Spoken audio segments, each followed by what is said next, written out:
Hello, hello, and welcome once again. J76NY here, and we are up to episode number 29 of our For the People playthrough on Suzerain. Suzerain is a game by Torpor Games. It is a political simulator role-playing game where you're given a series of choices, and your choices affect the outcome of the story. So let's start episode number 29 with the early morning in the Rayne household. As I was expecting, the phone rang. Sometimes you're only given one choice. I picked up the phone.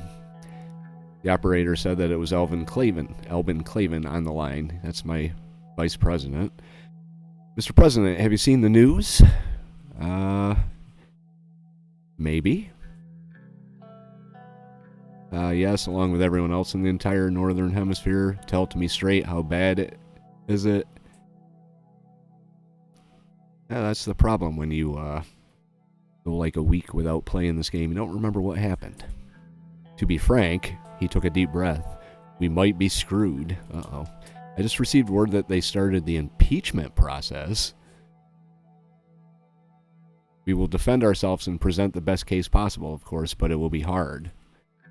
We need to stay optimistic. We still have a chance. But for now, I will let you take it all in. Talk to you later. Such a cheerful guy.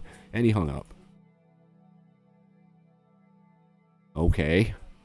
So,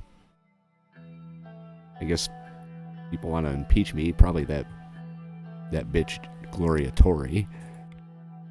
Private meeting with Lilius Graf at the Graff Manor. The historic Graff Manor lay on the outskirts of Arvery at the end of a long, winding driveway. Nearly 2 centuries old, it was as formidable as Lilius herself. Lilius had invited me here for a private dinner, just the two of us. I wasn't sure of her motivation, but was happy to have an excuse to escape the chaos back in Wholesword. Serge dropped me off at the door. Knock. I used the heavy brass knocker to signal my arrival. The butler answered and showed me into the parlor. Gas lanterns lent the wood-paneled room a cozy orange glow. Lilius was sitting on the sofa. Try that one again. Above her hung a nearly life-size portrait of a sallow, unhappy-looking young woman in a lace ball gown.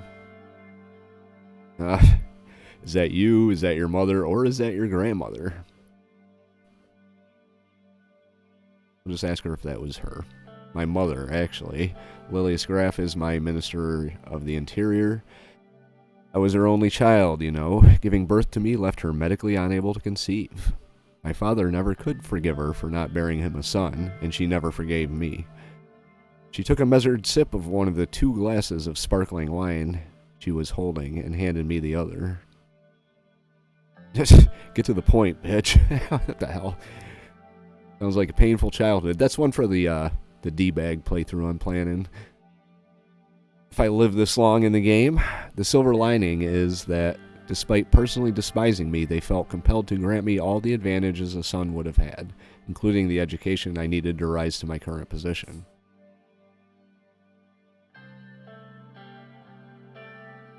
Why am I here? Given how your wife spends her time these days, I thought you might be interested in need of a home-cooked supper. Uh-oh. The butler silently stepped into the parlor and rang a silver bell. Speaking of which, she led me into the dining room where a glittering chandelier hung from the high ceiling. Beneath it was a long table set for 2. A woman in an apron and a chef's hat, Wezek by her appearance, ceremoniously presented a roast rack of venison. Smells delicious. The groundskeeper shot it this morning. Lilius bowed her head and said a quick prayer, then mentioned for me to dig in. It was some of the best meat I've ever had. We ate in silence for a while, then Lilius pensively laid down her cutlery. Anton, I want you to know that I have nothing but respect for you. I respect you too. But given certain developments that have occurred over the course of your term, I believe you are no longer fit to lead the United Swordland Party. I wanted you to be the first to know that I myself will be running against you at the party congress. Spit out your food in shock. What do you mean, unfit? Don't play dumb with me. Are you going to pretend you're not currently on the verge of impeachment? Did you think I'd sit by as you made a mockery out of this country's constitution? The very constitution that is keeping this nation safe from internal and external threats. You're a disgrace to the good name of Tarkin Soul.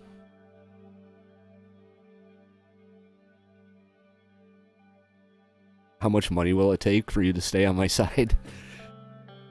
Probably not going to go that way. Did you poison my food? Or you're fired. None of these are very good options, but you're fired.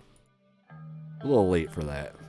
I'm doing you a courtesy tonight. I didn't want to surprise you at the Congress, and I wanted to give you time to consider backing me. I won't do it, and neither will the rest of the party, which is probably not true. She smiled mysteriously. I'll tender my official resignation once we're both back in Holsword. I rose from my chair. I understand now why you've never found a husband. Oh my god. May the best man win. Okay, we'll go with that one. Lily's upper lip twitched, but she remained calm. I'll have the butler show you out. She stayed seated as the butler gently led me outside. As Serge and I drove away, I looked in the rearview mirror and saw her silhouette in the doorway. She was being challenged from within. I was being challenged from within my own party. Or so I hoped. Alright. I don't know why that's so good. Let's read the newspapers. Minister of Interior Graff resigns. In a sad turn of events for the Rayne administration, Interior Minister Lileas Graf handed in her resignation following nearly 4 years in the cabinet. Graff, the former mayor of Holsword and Arbory, overcame the barriers posed by her sex to become one of Swordland's most beloved conservative political figures, and few expected her to simply retire. Some insiders speculate that Graff is preparing a run for USB leadership, which, given how far the party has strayed under our current president, may end up being quite successful. But she is a woman, and we have a lot of conservatives that are not on board with the feminist train, so this may work out in my favor. Graff throws in the towel. More chaos in the Rayne administration as Lilius and Granny Graff resigned from her position as Interior Minister. The reasons for her resignation were not publicly given, although as one of the country's most hardline soulists and religious conservatives, it stood to reason that she and Rayne would have a falling out at one point or another. We'll be watching her next moves extremely closely. Alright. There is a few things to attend to out and about.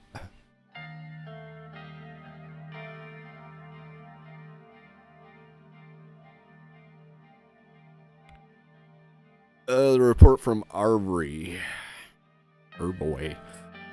Swordland's Minister of Defense, General Joseph Lancia, is reporting that we have received the supplies and new aircraft from ATO. According to his report, we have added S-16 fighters, jets, and Ventry Express VE-34 bombers to our Air Force. Equipped with modern avionics, more accurate radar-guided gun sights, and a superior weapons loadout, the Swordland S-16 supersonic jet fighter gives our air forces a decisive edge in aerial combat. Their speed and maneuverability are exceeded our pilots' expectations. That's good. Military parade. It was an unusual day for the residents of Holsword. Regularly used streets and avenues were blocked off by the military personnel. Many shops and cafes were closed, and once crowded stores were now empty. Instead, thousands of residents in Holsword were concentrated in one street, Victory Avenue. Stretching out through the heart of Holsword, people on both sides of the road were waving their Swordish flags proudly for the military parade. I was getting prepared to embark on my trip. It was going to be a short drive down Victory Avenue until we reached Maroon Palace. My company for this trip was Joseph and Serge, as usual, driving the presidential car. Joseph approached me. He was wearing his decorated ceremony outfit. He carried a sword with a goat head at the handle and his pistol by his hip. He put on his cap. Mr. President, we are almost ready. We will depart right after the tank column. Rumberg will think twice after this day. They will tremble before the Swordish military might. After hearing the loud thump of a book falling down to the floor, he turned to a couple privates that were doing the preparation on the schedule and started walking in their direction. "Private, can't you do your job properly?" I watched the young soldiers perform a lousy salute to Joseph. "What is that salute, soldier? Watch, this is a real salute." He performed an excellent salute, and after scolding the privates, he walked back. Strict as ever, old habits die hard. Serge appeared from the entrance and joined us. "Mr. President, Mr. Lancia." Serge performed a salute to Joseph, which made Joseph smile under his mustache. "At ease, Mr. Wolkner. Are we ready to depart yet?" "Yes, sir. Follow me, please." We started following Serge through the corridors. "Mr. President, have you seen the tanks? Our planes, too? Rumberg will be so scared when they see this." Such a jolly guy. "That's the plan." Great one, I'd say. He is in love with me. I paid for his kid's education, so he's a good guy. I like him. "My kids are very excited to wake up today, to see the planes fly." "Serge, where did you do your military service?" "Morna. 7th Artillery Squadron. I still talk with many of my friends from those days." Camaraderie of military is never forgotten. I still talk with many of my friends from those days as well. "What about you, sir?" "All over Swordland, Mr. President was under my command once. Goomerin Outpost." He turned to me. "You remember those days?" Who could forget about Major Lancia? We called him the Relentless. Joseph let out a long laugh. "Good old days. I also remember Mr. President did not like to execute direct orders from his superiors." It's in the past now. "True. We are here, sir." We exited the building and walked over to the clearance where the black Cadilla, the presidential car, was waiting. It was decorated properly for the event, and the top canopy had been removed so that we could stand and wave to the people. Okay. On the way to the car, generals and admirals were lined up on both sides of the carpet. The atmosphere immediately changed when these experienced men who fought many times for their country saluted me. I saluted back with respect. I saluted the high-ranking military staff and attachés from ATO. We shook hands before proceeding. We entered the car and Serge started the engine. Joseph was standing right next to me. The car started rolling. Even though there were many walls and trees in between the car and the crowd, I was able to hear the deafening sounds of cheering Swordish citizens. Gradually, we made our way to the starting point. A group of 10, maybe 12, latest technology S-16 fighter jets flew above our heads, and I thought that the engine sounded like was going to leave me deaf. Loud footsteps of the marching soldiers were followed by loud noises coming from the tank engines. The tanks came into my view. They were top-of-the-line modern battle tanks. Their shining armor under the sun invigorated national pride. We waited for a few minutes for the announcement. Finally, it was our turn. On both sides of Victory Avenue, there were numerous citizens cheering my name, waving their Swordish flags. Wave. Looking at the benches where the general staff was sitting at, I saw Tarkin Sol sitting next to General Vulcan. We kept our slow and steady pace. We were almost at the Artur S. Wici statue several hundred meters away. A group of soldiers saluted me as we passed by. They looked proud and stout in the new uniforms, infantry uniforms, and with brand new rifles. We continued on as per the schedule and finally arrived at the Maroon Palace, which marked the end of the parade. People of Wholesword dispersed to their homes. A clear message was sent to Rumberg by the display of our military might. We were about to see whether or not it was enough or not, and I was fully expected to get assassinated there, so let's see what this political overview is all about. Empty seat, Minister of Interior. Need to find a new Minister of Interior. Continue. Will of the state.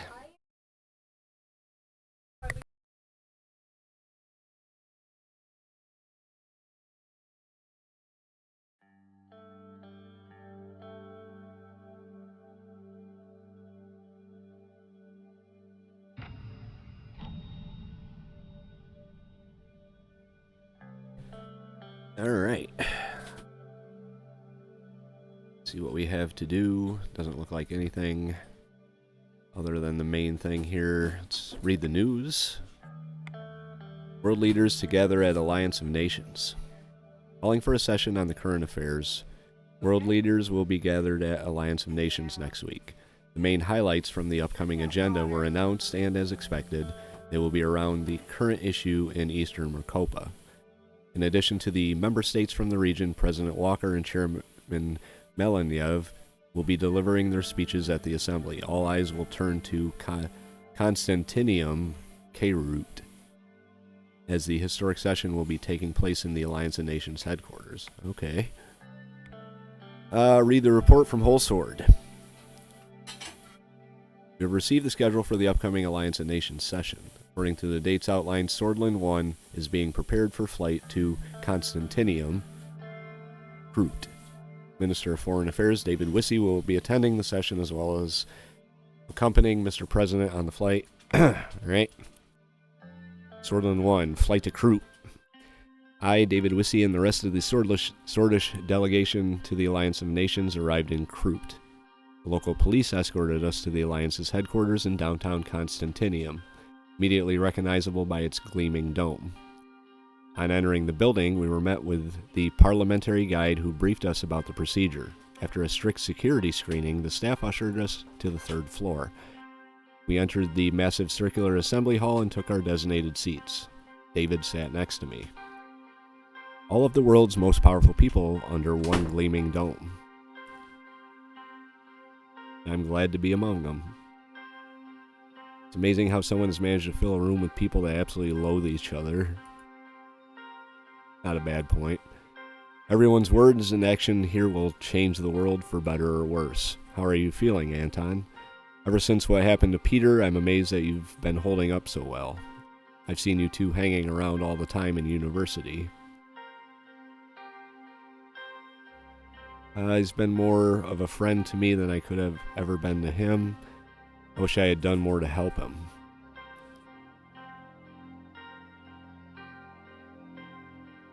It's tough to be president, making harsh decisions and dealing with their consequences. I wish I could have supported you more, but time has been a cruel mistress. What you have done so far is more than enough. Don't treat yourself so harshly. For what it's worth, I appreciate all the advice you've given me. Don't worry about it. Your advice wasn't that good anyway. I appreciate the advice. From the distance, you could see the President of the General Assembly, Mr. Nines, approaching his designated position. Well, the session is about to start. Let's get comfortable. It's going to be a long day. Mr. Nines opened the session with a short speech and called the first speaker to the floor. It is a great pleasure to invite the Prime Minister of Lesbia to address the Assembly. Patricio Alvarez stood and walked up to the podium as the Assembly applauded. Mr. President, it is my pleasure to return to this podium. David leaned in and spoke in a low voice. Let's see how crazy this year's session will get. Stay silent and listen to his speech. When I last spoke here, the message I gave was of encouragement and support to this organization in the vital role it plays. Of all the challenges Eastern Marcopa and the whole world has faced since then, one has grown larger and more imminent than any other threat. The threat of the so-called socialist states and the action taken by their authoritarian rulers with no regard to international law. Loud noise came from the table of Vogsland. I saw Emeric Hegel pounding his fist on his table in protest. Keep watching. Today, the need to come together as the leaders of the free world is more important than ever. The CSP, under the leadership of United Cantana, has been fueling Vogsland's military-industrial complex and its expansionist aims in eastern Marcopa. The world turned a blind eye when the armies of Vogsland occupied Helgeland, and they did not stop there. According to our intelligence reports, United Cantana made nuclear missiles were quickly deployed to the island. Wow. He pulled out a photograph. Even though it was hard to see from my position, I recognized it was an aerial image of Helgeland. We demand that the Chancellor speak the truth. As you can see, we have evidence of the construction of silos.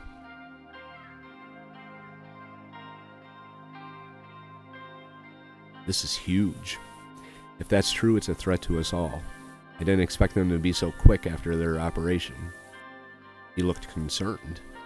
No Eastern Mercopian nation can accept the installation of weapons of mass destruction in the middle of our Markian Sea. Emeric Hagel stood up and kept pounding his fist. We hereby call for the immediate dismantling and withdrawal of all missiles and other offensive weapons from Helgeland. We invite all the member states to support our call for a resolution in accordance with Article 11 of the Falanco Treaty. A lot of noise came from the Assembly Hall in response. Most of the Western Mercopian delegates were clapping, while others either shouted in protest or sat in stony silence. Let us also not forget about the recent events that transpired in another state with socialist teachings. A state that wages war against its own innocent citizens, Wayland. Actually, that might be a problem because we did kind of side with Wayland on that. I'll keep listening. Their purge of the minorities in their country was again largely ignored by the international community. I would go as far as to call it a genocide. Wayland violated our past treaties and mobilized their armed forces, deploying them close to our borders and authorizing them to partake in massacres. Lesbia was affected not only by the large wave of refugees coming from Wayland, but by the subsequent government seizure of all of our companies that were active in the country. We hereby call the member states to action against Wayland and its rogue government. Thank you.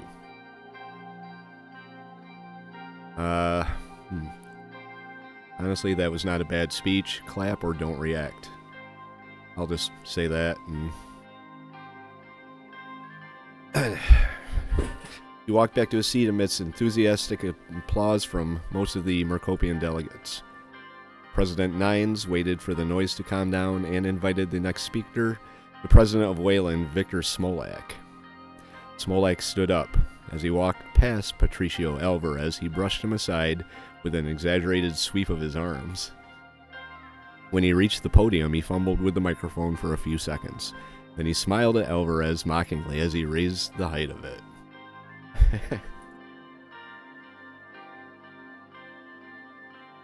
I'm gonna keep my mouth shut.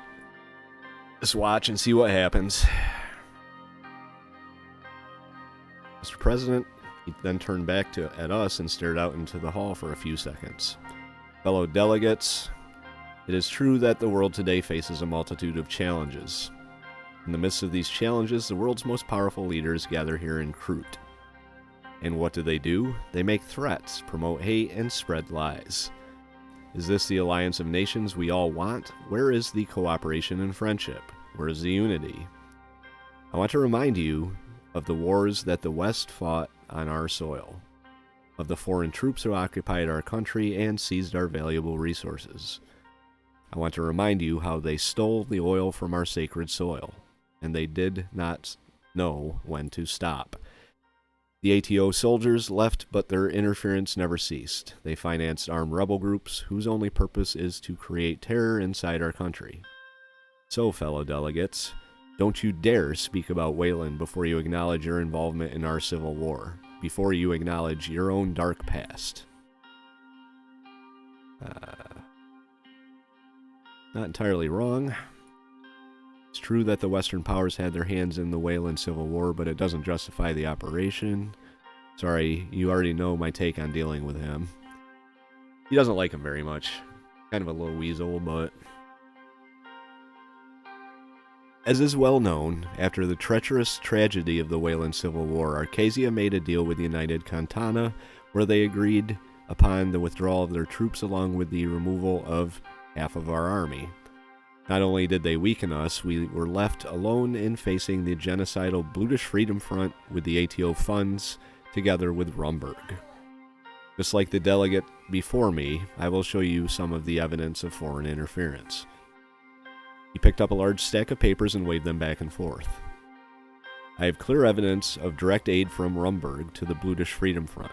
They smuggled tons of KA-74s into Wayland. They smuggled in their spies, smuggled in mercenary commanders. He's finally talking about it. We're not the only ones now.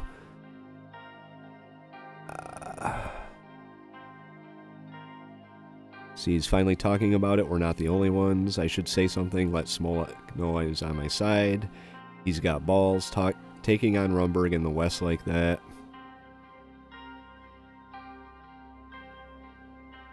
Well, Rumberg did do all that, and they did it to us too, so it seems. These documents will be published everywhere. Copies have already been sent to the investigative affairs of the Alliance of Nations. I expect this organization to do its task and investigate this properly, instead of leaving Wayland behind, as they always done. Coming back to the claims of the lesbian representative, first, there is no evidence of civilian massacre by the Wessex forces, nor so-called purges of minorities.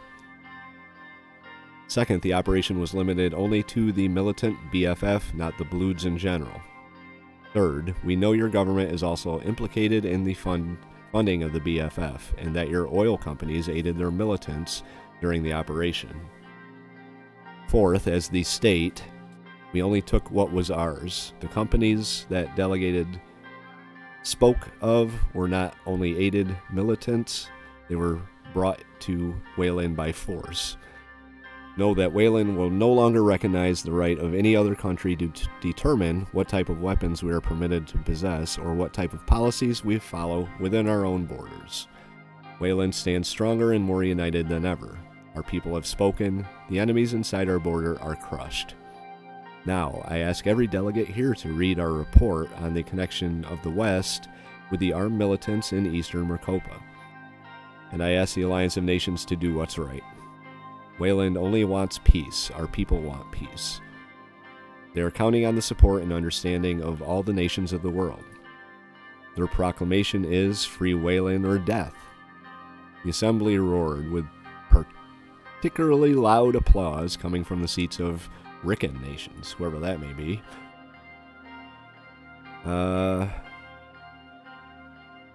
Seems popular with Ricca.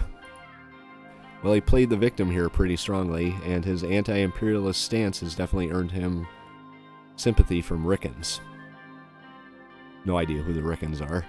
Most of that continent has still not achieved stability after gaining their independence from their colonial suzerains. It's easy to forget it has only been a few years since the revolutions. Victor slowly walked back to his seat as he applauded himself. He saluted the Riccan delegation as he passed them. Next, President Nines invited Martin Van Horten to the podium. He walked up to the microphone with quick steps. Agnolia. He was frowning and clenching his fist. I could almost see his jaw trembling. He looks pissed. Can you blame him? Vogsland has just occupied Helgeland. Mr. President, fellow delegates of the Assembly, and friends, it is an honor to be here with you today. I wish we could meet under different circumstances. Once again, the CSB nations, and in particular Vogsland, have shown us what they are willing to do to achieve their political aims. I must sadly say the world has left us alone. We were one of the first countries to propose proper cooperation between Eastern Maricopan nations, yet when we were threatened by Vogslandian expansionism, nobody came to our side. Although Mr. Alvarez voiced his direct support for us earlier in today's session, I can't keep myself from wondering where he was when our lands were under invasion by the very socialists he spoke about. So here I am, asking for the support of the fellow members of the Alliance of Nations. Agnolia is under attack by Vogsland.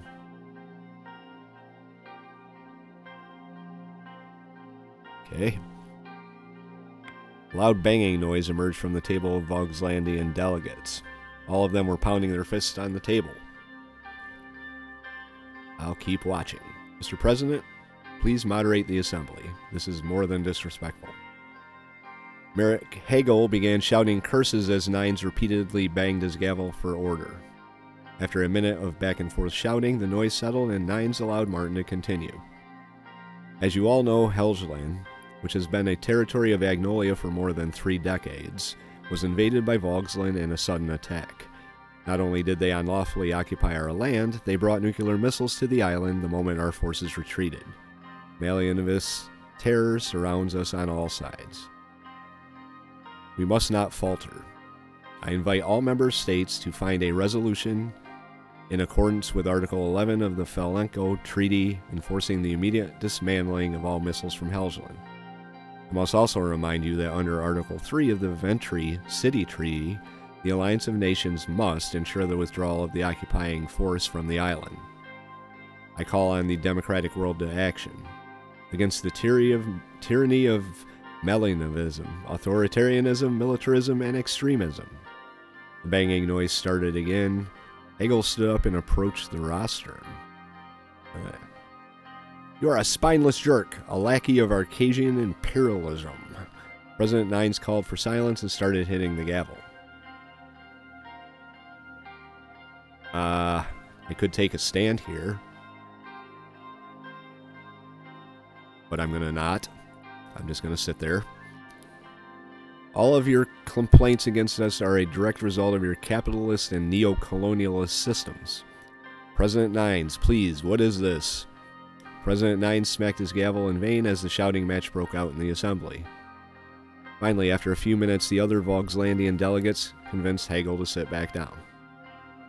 I believe I don't need to speak more about the subject. Everything is clear as day. Mr. Hegel's actions speak volume about the reality of Vogsland and their corrupted ideology. I hope to see this conflict resolved with the help of the Alliance of Nations soon.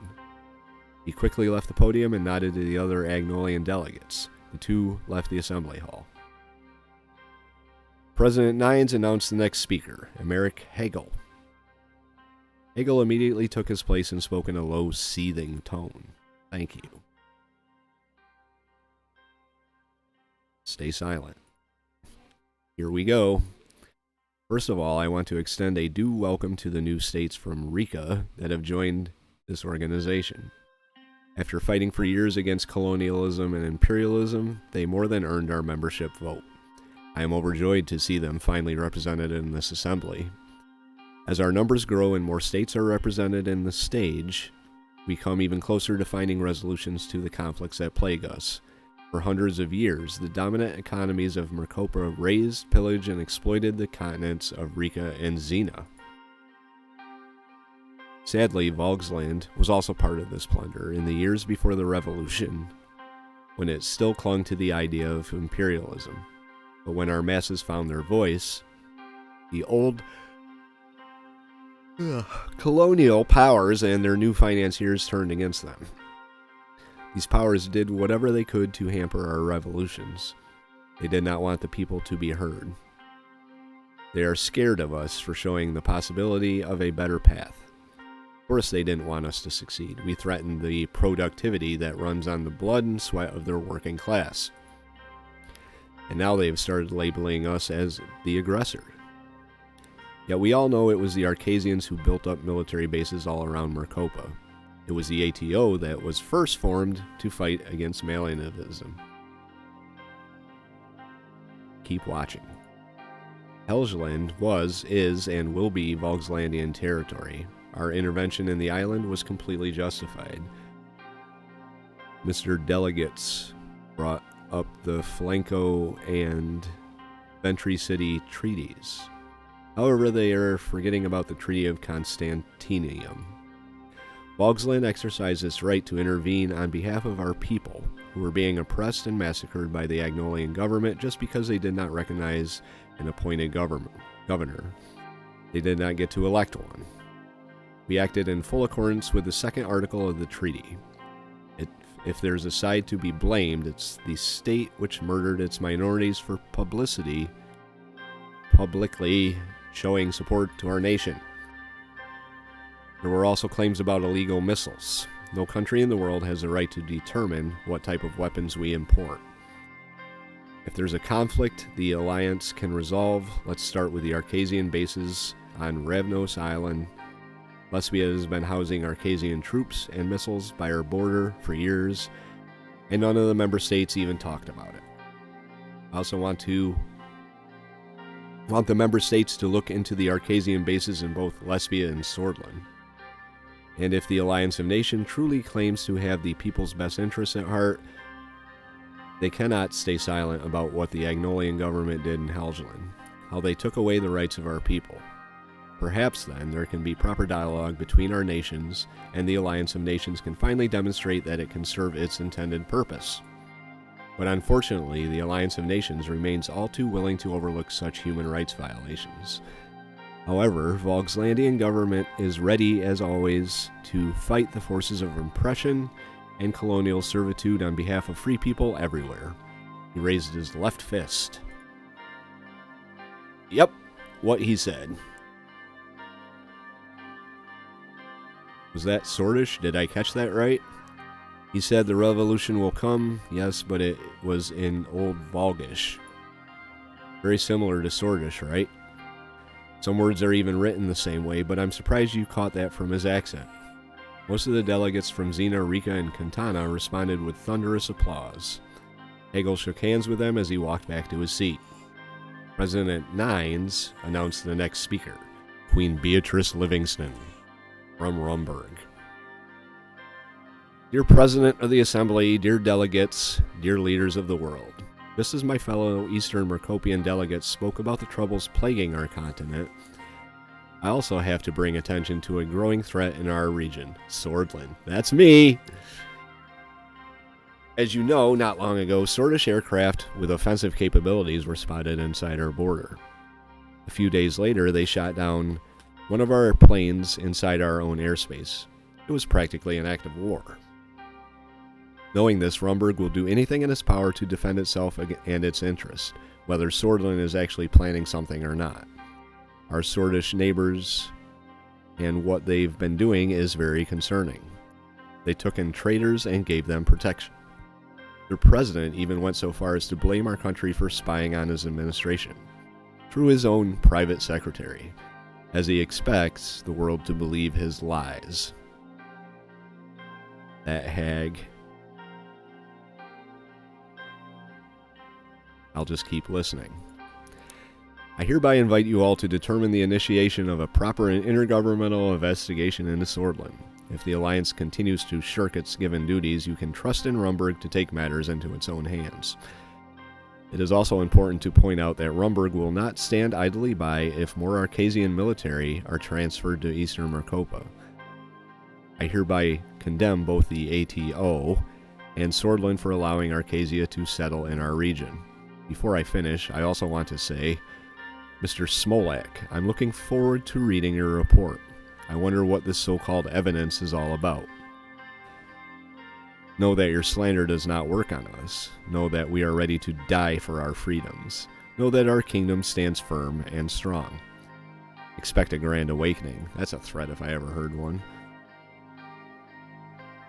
Grand awakening. That sounds like a threat. Yes, David, it does. She left the rostrum without getting much applause. Not a very popular woman. Then President Nines spoke my name. Ooh, I get to talk too. That's great. Mr. Anton Rayne, President of Swordland, I invite you to address the Assembly. David immediately started applauding, apparently the only one in the room. I walked up to the rostrum and took my place at the podium. In front of me were some of the most powerful leaders in the entire world. I looked them in the eyes.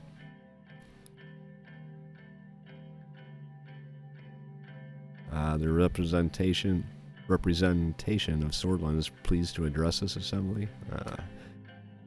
Thank you, Mr. President, fellow delegates. Anybody who attends this rostrum must appreciate what a significant gathering he is addressing. The speakers who have preceded me have expressed their concerns about their problems. Swordland remains committed to the Alliance of Nations. Say go with this one.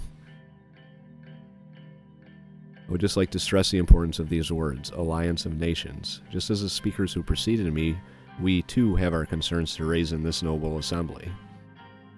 Might as well.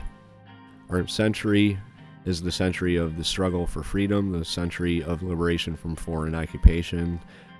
Our people are still not free from fear, not free from poverty and starvation. Our world is faced with the dangers of division, the dangers of large military alliances and nuclear arms races.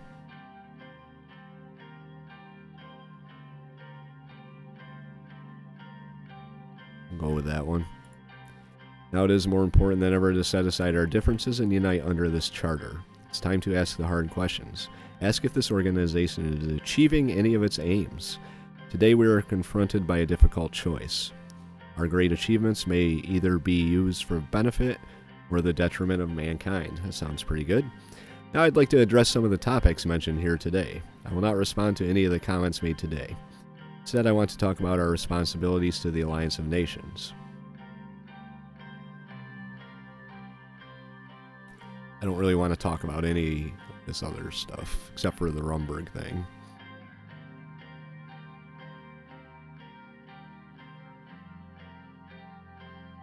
Because that's going to have me taking sides publicly. But we kind of have to address it. We can't just be like, whatever, guys. It was earlier claimed that Wayland was involved in a genocide. Such strong words shouldn't be spoken without proper evidence. We were deeply saddened by the tragic events that took place in Wayland.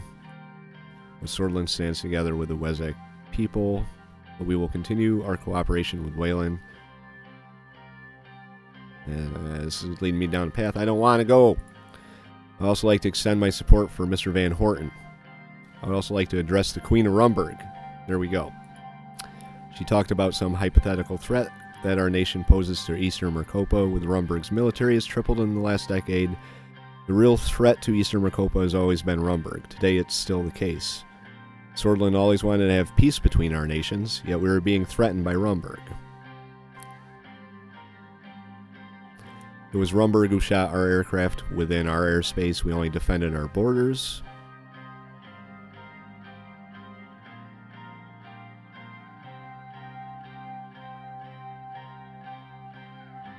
I also have some evidence to show to the Assembly. Mr. Smolak was right about the KA-74s.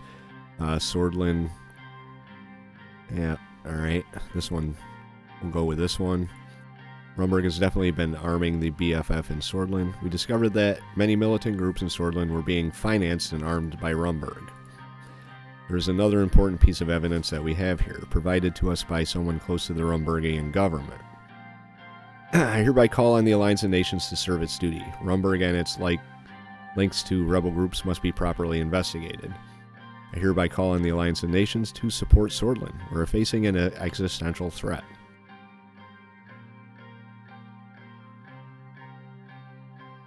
We could make them look bad. We'll go with that one. Mr. Hailstone was branded as a traitor in Rumberg for blowing the whistle on country's hidden nuclear facilities. I hereby call on the Alliance of Nations to serve its duty. Rumberg and its nuclear facilities must be properly investigated. Okay. Thank you for listening to our concerns. I wish to see a resolution from the AN soon. The AN can no longer fail to ignore the machinations of the enemies of peace. We stand and will always stand for the rights of people of Swordland and Eastern Mercopa, just as those in other continents. If the right actions are not taken, it will be quite evident that international relations cannot continue on such basis. There we go. Enemies of peace. Long live the Alliance of Nations. Long live unity and peace. There cannot be any more procrastination or delay. The AN must adopt decisions according to the wishes of the people of the world. The people of Swordland and I are honored to have expressed our concerns before this noble assembly. Okay. Must act now. A Morgana West Corps. There was some applause from the assembly. Thank you.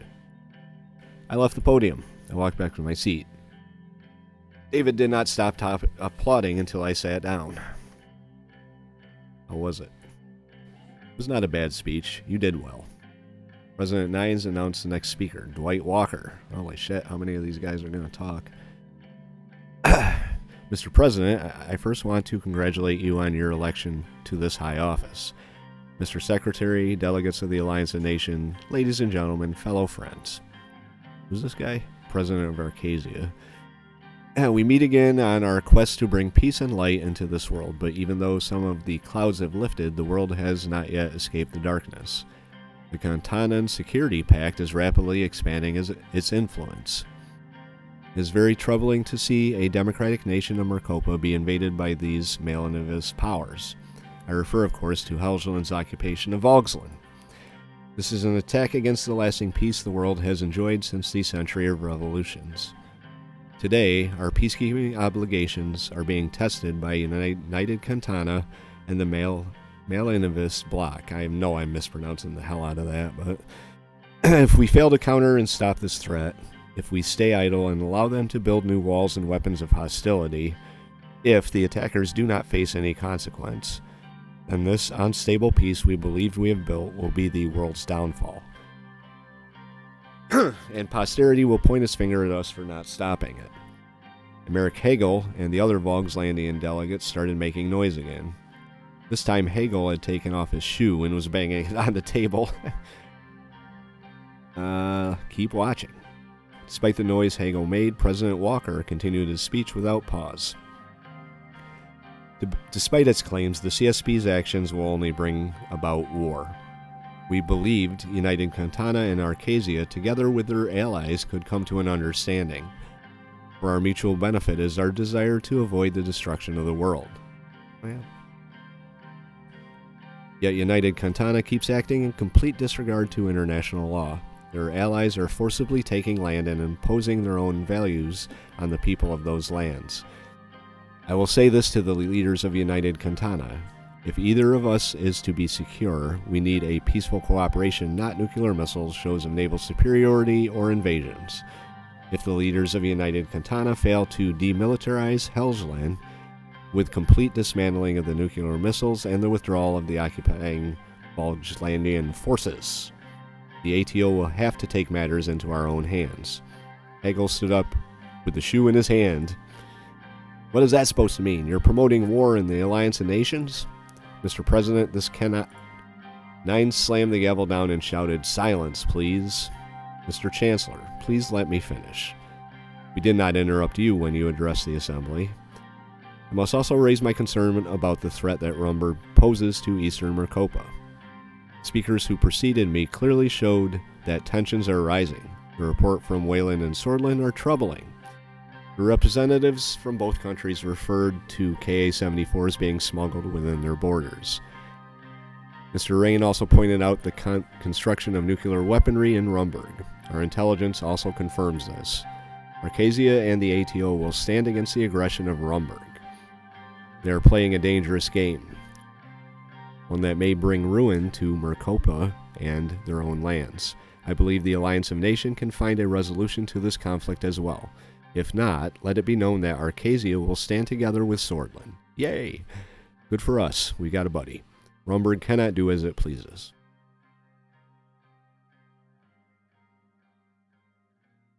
Nice. This is definitely good news. Arcasia is showing clear support for us. Yes, it is. Finally, I propose that the Alliance of Nations undertake the noble cause of helping the people of the world through rewriting and properly enforcing its Human Rights Declaration. The Alliance of Nations cannot survive as a static organization. Its size and duties are increasing enormously. It should adapt to a changing world. But peace and rights do not rest in the hands of this organization alone. They rely on the hearts of our people and the spirit of cooperation between our nations. So let it be known, my fellow inhabitants of this world. Let us take our stand and see if we can finally achieve lasting peace. Thank you. Most of the assembly applauded his speech. The ATO delegates in particular. Stand up and applaud his speech. Here we go, my first sign of life. The applause continued for some time. Walker shook hands with various delegates on his way back to his seat. President Nines, the first time we've seen him, announced the last speaker before the break. It was Leon Malinev. Malinev slowly walked to the rostrum in his iconic suit. All of the CSP delegates stood up and applauded him.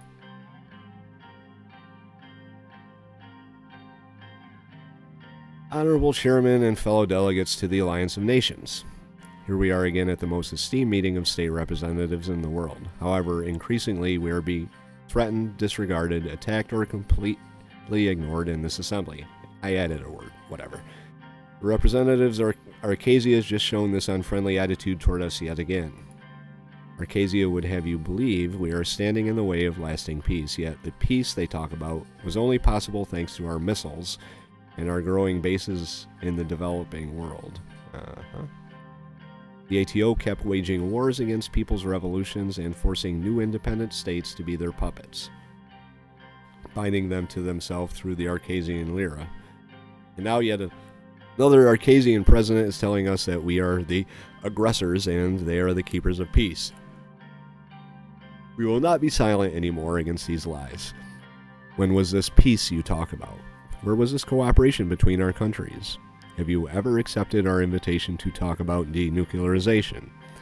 If you don't like us, don't accept our deals. Don't listen to our concerns and keep pointing fingers at us. Why did you invite us to the Alliance of Nations?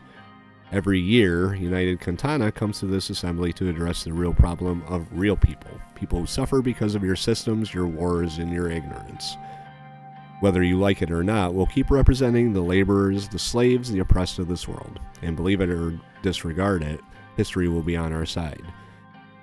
We say to the representatives of capitalist countries, come and visit us. Come and see the revolution working in Kantana. Show our continent to your people without distorting the reality. If you cannot do that, then you need not come. We believe socialism will triumph over capitalism in the end. Such is the logical conclusion of the development of humankind. This time, lesbian delegates started laughing very loudly. Some other delegates booed. Keep watching. Back to being quiet. Wallflower, Anton Rayne. You can keep laughing, gentlemen. Communism will bury you. Suddenly, the laughing turned into shouting. If you really believe in cooperation, we will be waiting. We're not going anywhere. However, if the ATO keeps intervening in our matters, it is natural that the CSB would react. Oh, we got a NATO-Warsaw Pact thing going on here. Despite threats from the ATO, Rumberg, or any other nation or organization, we must not succumb to further divisions and violence. We must ask ourselves, what do the people of our countries expect of us? They surely don't want war and bloodshed. So let us leave to our children and grandchildren good memories of our time and a better future for all. Let them look at the history and say, once there were great divisions and complex problems, but the leaders of the world came together in the Alliance of Nations and succeeded in settling them in order to ensure our peaceful lives. Let us act in such a way to make this session not a session of threats, but a session of hopes, and the realization of them. The government of United Kantana and the United Peoples of Kantana are ready to serve their duties for world peace. Long live the People's Revolution. Don't react. The assembly broke into massive applause. The applause continued for some time. Malinev slowly walked back to his seat as the president announced a break. That was a lot. Yes, David, it was. It's quite scary, to be honest. We need to be careful. We walked out of the hall to have some lunch and fresh air. Okay. That was a long meeting.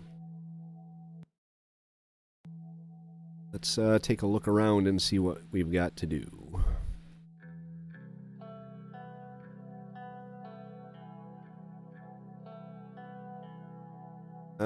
Major note here is private meeting with the Foreign Secretary. Read the report from Erloy. The Air Force generals have been working tirelessly along with their ATO counterparts to modernize our Air Force. Regiment training has been changed to include more maneuvering exercises as well as nighttime bombing training. Our warplanes have been retrofitted with the latest technology, radar systems, and cutting-edge bomb transports. Yep. All very good. Election poll results. Uh-oh. With the election drawing closer, our staff at the Maroon Palace has conducted general election polls across all of Swordland. Our election polls show that roughly 16% of Swordland citizens would vote for the USB in the upcoming election. That's not a lot. Alright, let's read the Lesbia shows evidence of Volkslandian missiles in Helgeland. Chancellor Hagel's disgrace at the Alliance of Nations. Missiles on Helgeland. Alright, so Cuban Missile Crisis. Helgeland is this island right here. These two countries were duking it out, and these guys won. So we are going to call this one a wrap right now, and then we will get into our meeting with David Wici, our Foreign Secretary, in the next episode. A lot happened. Apparently I'm getting impeached. My Interior Secretary decided to run against me. She's a hag. It's going to be interesting to see how this one plays out, though. So if you want to follow along with that and see if Anton Rayne down there can get himself reelected, hit the subscribe button. You can come along. If you like the episode, hit the like button. It will help my growing channel out and the series as well. If you have any thoughts, tips, or advice on what I should do in guiding Swordland forward to the future, leave those in the comment section below. And as always, J76NY saying thank you very much for watching, and have yourself a very good night.